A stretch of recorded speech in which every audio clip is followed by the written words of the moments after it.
I am Professor Dolipleski, and I'm going to show you one of my many techniques of how we make a Toledo. Now first you start with a baseline of an oval on top. Now, the reason why we start off with an oval is that the Cruti Arches in the Jogan part of Western Europe is very famous for making funky, organic shapes. We're going to put one word in here with dashes. This word will be X/E/A/L/I/SN.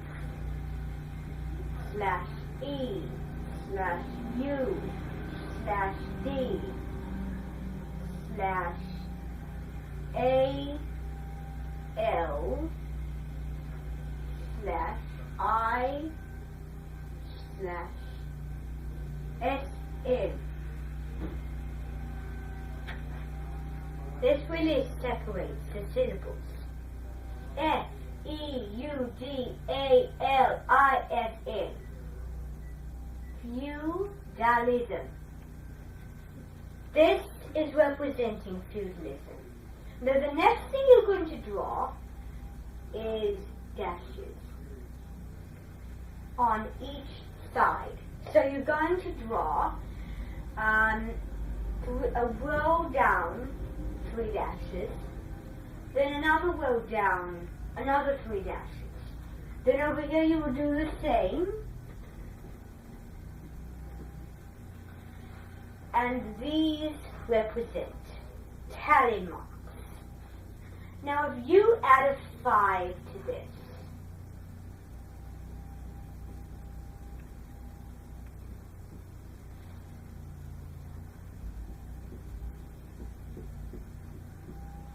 then you would have to cross off all 5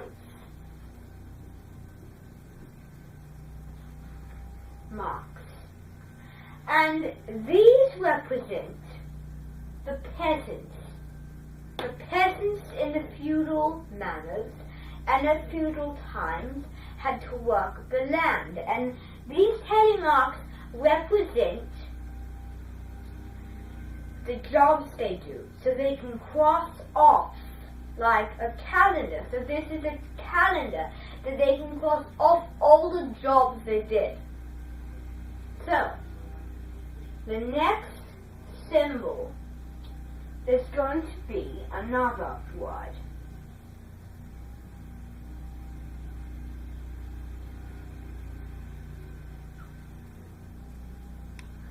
This word is going to be F, and then this line here will act as your slash. R, A, N, K. There's a little teeny tiny S right there. Now the flanks. This goes to Constantinople, or should we say Charlemagne. So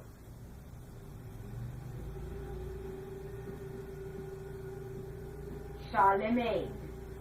Now the next step is going to be making 3 dots. And then making another 3 dots to symbolize disease.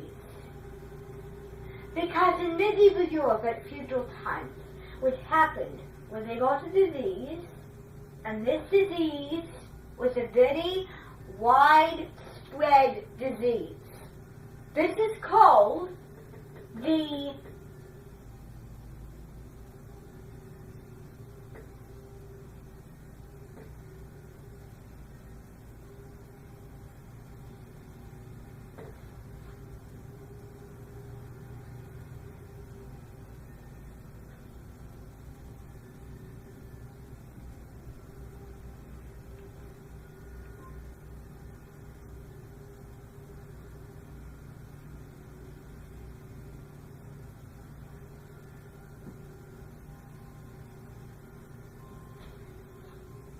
the disease in medieval Europe was called the bubonic plague.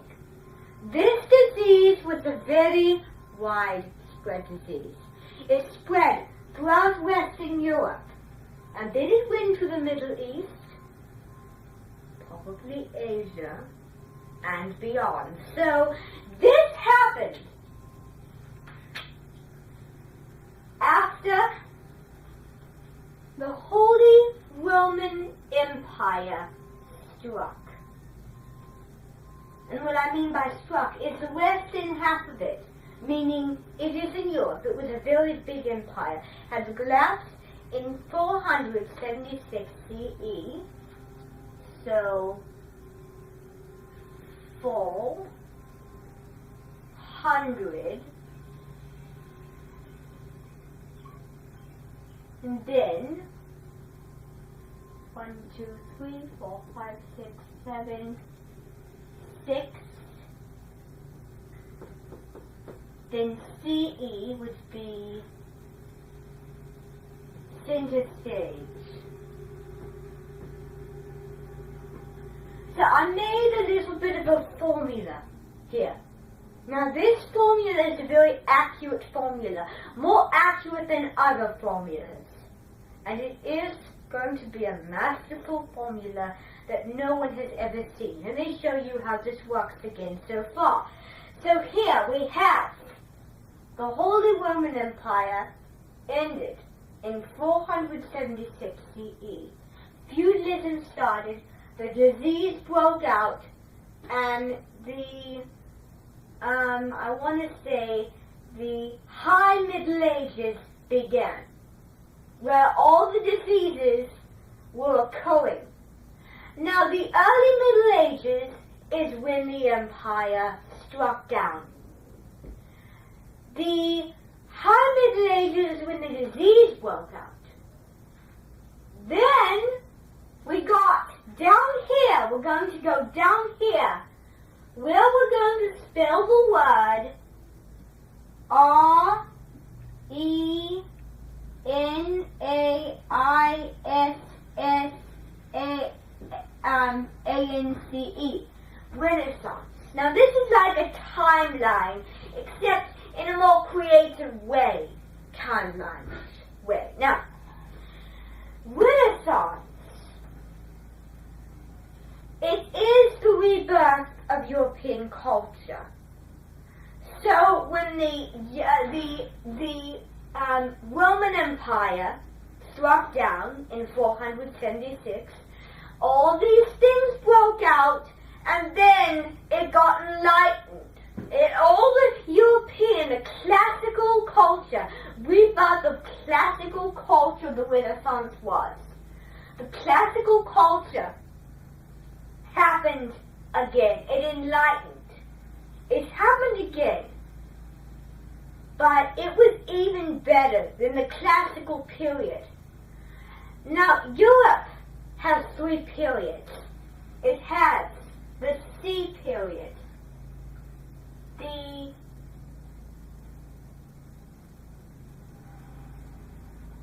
M period, and the R period. Now C is classical, M is medieval, or Dark Ages, Middle Ages, and R is Renaissance, where people, where thinkers use logic and reason, and a lot of, well, basically,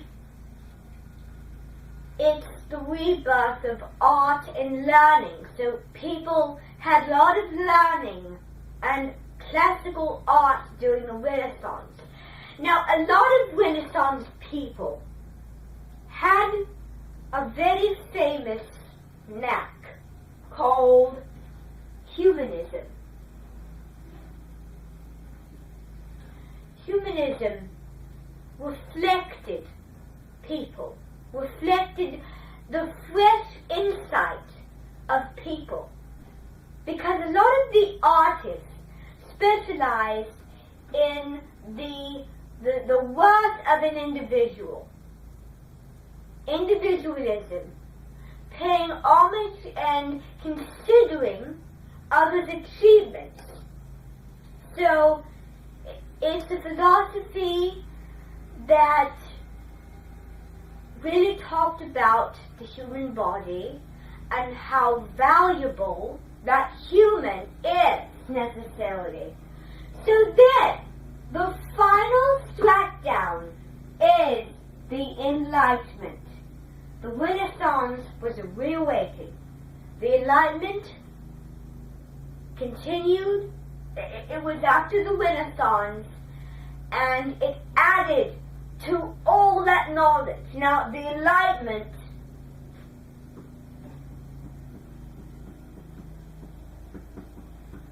was an age where thinkers used logic, reason, well, those are the same things, and observation. And the government really strengthened. Now, I don't know much about the Enlightenment, but I do know what they basically are. I know pretty much a lot about the Renaissance. I just haven't studied the Enlightenment long enough so that I can know more about it. I don't know much about the Enlightenment. I do know about the Renaissance and a little about the Reformation, but I don't know anything about the Enlightenment. I'm sorry to say. Well, this is going to be my very special timeline of how all these changes contributed, and it made this continent, Europe, something very special.